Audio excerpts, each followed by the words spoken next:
Assalamualaikum warahmatullahi wabarakatuh. Selamat pagi anak-anakku semua. Hari ini kalian sudah mulai PTM dan PJJ ya. Untuk pembelajaran kali ini, pelajaran IPS, kita akan membahas tentang interaksi sosial, yaitu pelajaran IPS. Betul. Pelajaran IPS kali ini kita akan belajar tentang interaksi sosial, di mana kalian ketahui bahwa manusia itu adalah makhluk sosial, yang artinya apa? Iya, makhluk sosial artinya makhluk yang tidak bisa hidup sendiri atau yang pastinya memerlukan bantuan orang lain. Seperti halnya kita tidak bisa hidup sendiri. Kita harus berinteraksi dengan lingkungan, bisa di lingkungan siapa aja di lingkungan di sekitar kita ya. Itu pada intinya makhluk sosial adalah makhluk yang tidak bisa hidup sendiri, sebuah makhluk yang memiliki ketergantungan antara satu dengan yang lain. Dalam arti ketergantungan ini bukan ketergantungan yang secara negatif ya, tetapi yang saling menguntungkan. Contohnya, manusia berinteraksi dengan lingkungan sekitar, alam sekitar, manusia atau teman, saudara, tetangga yang ada di lingkungan kalian, di mana kalian berada, pasti di situ ada interaksi sosial.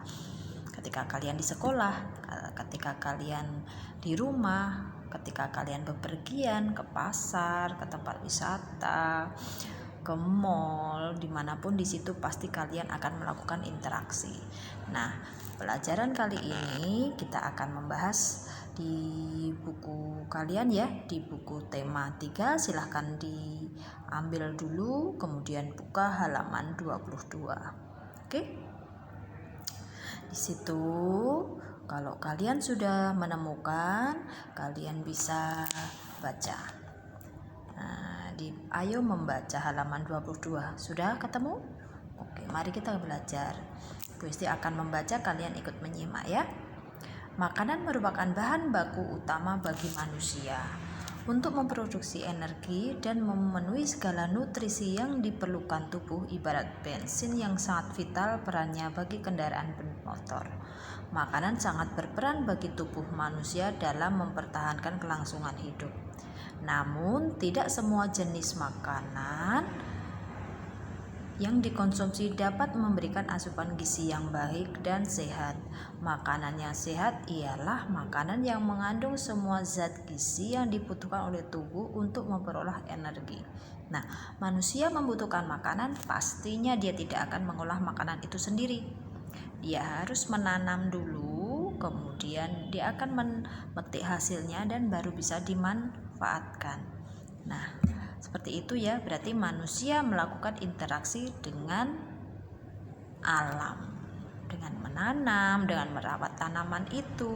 Kita tanam tanaman itu, kita rawat dengan baik, maka akan hasilnya akan membuahkan hasil yang memuaskan. Tanaman itu akan berbuah banyak, tanaman itu akan berbunga, dan hasilnya itu akan dimanfaatkan oleh manusia. Tetapi sebaliknya, jika manusia tidak memelihara, tidak berinteraksi, tidak menanam, maka dia tidak akan mendapatkan hasil. Seperti itu ya. Nah, di situ ada gambar itu. Dalam pemenuhan makanan, manusia tidak dapat bekerja sendiri. Contohnya, dalam budidaya padi, manusia melakukan interaksi sosial dan interaksi dengan lingkungan hidup. Proses apa saja yang terjadi? Siapa saja yang terlibat dalam proses tersebut? Apakah dalam proses tersebut manusia berinteraksi dengan lingkungannya? Bagaimana dengan lingkungan sosialnya? Mari kita bahas ya satu persatu. Proses apa saja yang terjadi? Proses apa ketika manusia akan memperoleh makanan? Pasti dia memerlukan proses menanam tanaman. Siapa saja yang terlibat dalam proses tersebut? Nah, di situ yang terlibat itu mungkin tidak hanya kita, tetapi kita memerlukan orang lain untuk melakukan proses tersebut, proses menanam. Contohnya menanam padi itu tadi ya, yang tidak memiliki sawah tidak bisa menanam padi, tetapi dengan bantuan orang lain yang bekerja sebagai petani, maka kita bisa berinteraksi, bisa saling menguntungkan, bisa saling membantu.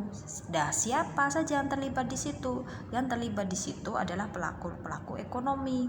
Kalau produksi berarti petani, pelaku ekonomi yang lain distributornya, orang-orang yang menjual padi tadi hingga sampai ke tangan kita sebagai konsumen. Nah, apakah dalam proses tersebut manusia berinteraksi dengan lingkungannya? Tentu saja manusia melakukan interaksi dengan lingkungannya. Dengan cara apa? Dengan cara menanam tadi, dengan merawat tadi. Tidak akan mungkin kita menanam tanaman, kita rawat dengan baik, tidak ada hasilnya.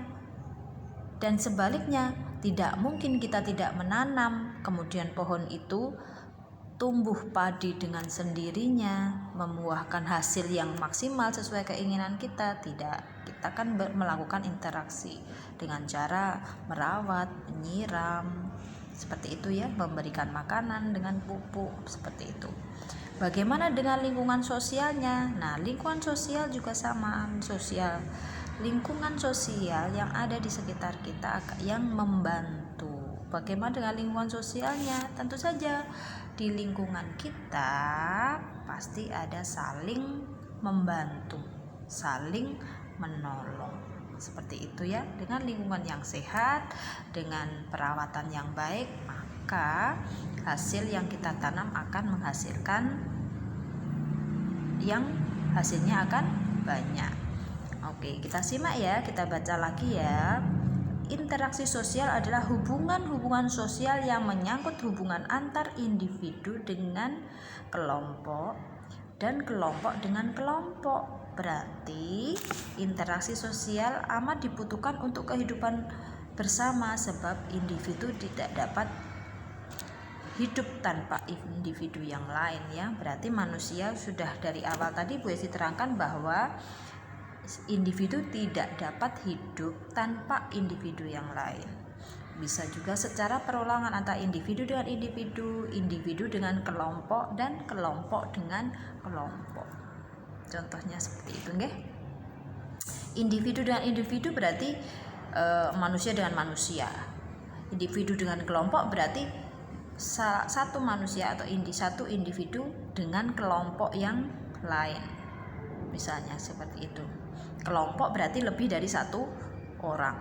Nah, kelompok dengan kelompok berarti beberapa orang satu kelompok mempunyai interaksi dengan kelompok yang lain gitu. Berarti perusahaan satu kerjasama dengan perusahaan yang satu, atau distributor dengan orang-orang yang produksi. Nah, ini adalah saling ketergantungan atau berinteraksi seperti itu ya, antara konsumen dengan distributor. Berarti kelompok, misalnya kelompok distributor itu kan dilakukan pasti dengan banyak orang kan. Nah, seperti itu. Tidak hanya satu orang saja dalam lingkungan sosial atau ekonomi itu distributor, pasti tidak hanya satu, tapi banyak orang yang terlibat di situ. Nah, konsumennya pun seperti itu, banyak. Berarti antara kelompok satu dengan kelompok yang lain. Contohnya, kamu aja di lingkup sekolah aja ada kelompok piket 1 dan Senin, kelompok Senin dan kelompok Selasa. Itu kan mempunyai ada kelompok banyak, kelompok Senin dan kelompok Selasa mempunyai anggota, mereka bisa bekerja sama. Seandainya ada kasuistik bahwa kelasnya kok kotor, nah, berarti kan mereka tidak boleh saling menyalahkan, tapi mereka harus berinteraksi sosial, harus bekerja sama. Mungkin hari Senin, yang piket hari Senin buru-buru, jadi piketnya tidak terlalu bersih, maka yang hari Selasa juga akan membantu. Mereka bekerja sama, saling berinteraksi, saling membantu, bisa saling menguntungkan seperti itu. Nah, kita lanjutkan. Interaksi dengan lingkungan hidup merupakan interaksi antar manusia dengan lingkungan yang terbentuk secara alami. Gunung, sungai, rawa merupakan contoh lingkungan alam. Nah, lingkungan ini manusia dengan lingkungan alam itu juga adanya interaksi. Gunung, sungai, rawa yang sudah diciptakan oleh Allah itu akan terjaga dengan baik apabila manusia melakukan interaksi dengan alamnya itu dengan cara yang baik. Jika mereka menjaga, jika mereka tidak merusak, maka gunung, sungai, rawa itu akan bermanfaat untuk manusia. Ya, seperti itu ya. Nah, di sini di halaman 23, ayo berlatih. Di situ ada perintah jelaskan interaksi sosial dan interaksi dengan lingkungan alam yang terdapat pada lahan pertanian padi tadi ya. Nah, yang kedua, amatilah lingkungan sekelilingmu. Sebutkan interaksi manusia dengan alam yang dapat kamu temukan di sana. Apakah yang tengah dilakukan oleh manusia? Apa pengaruhnya dalam kegiatan manusia terhadap lingkungan alam? Nah, di situ kalian punya tugas. Kalian tulis ya. Jelaskan interaksi sosial. Tadi Ibu Esti sudah jelaskan di depan tadi ya. Di situ ada interaksi sosial, interaksi dengan lingkungan alam ya, interaksi sosial dan interaksi dengan lingkungan alam. Ada keterkaitan apa di situ ya? Kerjasamanya dalam bentuk apa? Kalian bisa terangkan di situ. Yang kedua, amatilah lingkungan di sekelilingmu. Nah, di sekitar lingkungan kamu ada interaksi apa saja yang bisa kalian amati. Nah, berikanlah 2 contoh interaksi yang bisa kalian temui di sekeliling kalian. Interaksi sosial bisa individu dengan individu, individu dengan kelompok, atau kelompok dengan kelompok. Kegiatan apa yang mereka lakukan dia? Apa pengaruhnya dalam kegiatan manusia terhadap lingkungan alam? Apa pengaruh dari kegiatan manusia terhadap lingkungan alam? Nah, kegiatan-kegiatan apakah itu? Kalian bisa memberikan contoh. Bu Esti tadi sudah sedikit memberikan contoh ya. Nah, di situ pasti ada timbal balik, saling ketergantungan. Apa yang kita lakukan positif pasti akan ada hasilnya positif. Oke? Kalian coba jawab tugas ayo berlatih itu ya anak-anak. Nanti kita akan bahas kembali pada pertemuan berikutnya. Terima kasih.